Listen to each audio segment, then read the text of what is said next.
आप द्वादश ज्योतिर्लिंग का श्रवण कर रहे हैं। तीसरा ज्योतिर्लिंग श्री महाकालेश्वर। ये परम पवित्र ज्योतिर्लिंग मध्य प्रदेश के उज्जैन नगर में है। पुण्य सलीला शिप्रा नदी के तट पर अवस्थित यह उज्जैन प्राचीन काल में उज्जैनी के नाम से विख्यात था। इसे अवंतिकापुरी भी कहते थे। ये भारत की परम पवित्र सप्तपुरियों में से एक है। इस ज्योतिर्लिंग की कथा पुराणों में इस प्रकार बताई गई है। प्राचीन काल में उज्जैनी में राजा चंद्रसेन राज्य करते थे। वह परम शिव भक्त थे।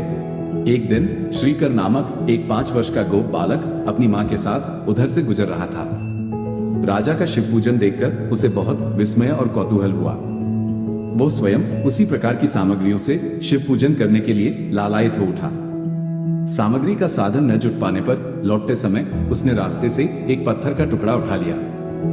घर आकर उसी पत्थर को शिव रूप में स्थापित कर पुष्प चंदन आदि से परम श्रद्धा पूर्वक उसकी पूजा करने लगा। माता भोजन करने के लिए बुलाने आई, किंतु वह पूजा छोड़कर उठने के लिए किसी प्रकार भी तैयार नहीं हुआ। अंत में माता ने झल्लाकर पत्थर का वो टुकड़ा उठाकर दूर फेंक दिया। इससे बहुत ही दुखी होकर वह बालक जोर जोर से भगवान शिव को पुकारता हुआ रोने लगा। रोते रोते अंत में बेहोश होकर वह वहीं गिर पड़ा। बालक की अपने प्रति यह भक्ति और प्रेम देखकर आशुतोष भगवान शिव अत्यंत प्रसन्न हो गए। बालक ने ज्यों ही होश में आकर अपने नेत्र खोले तो उसने देखा कि उसके सामने एक बहुत ही भव्य और अति विशाल स्वर्ण और रत्नों से बना हुआ मंदिर खड़ा है।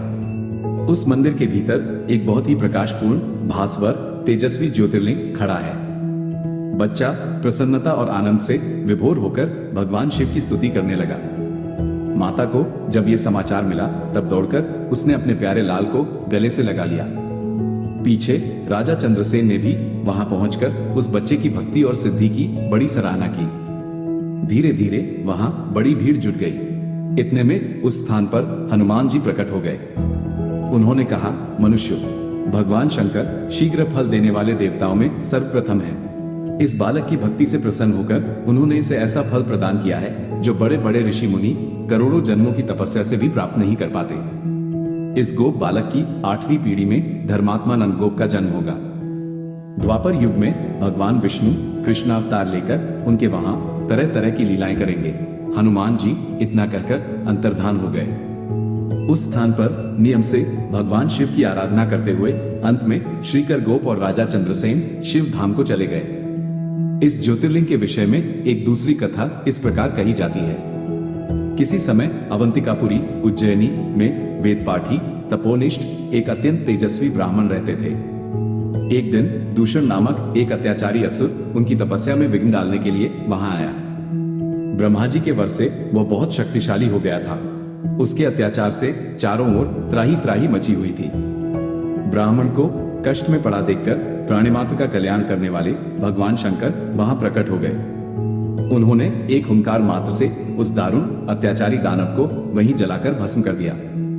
भगवान वहां हुंकार सहित प्रकट हुए, इसलिए उनका नाम महाकाल पड़ गया।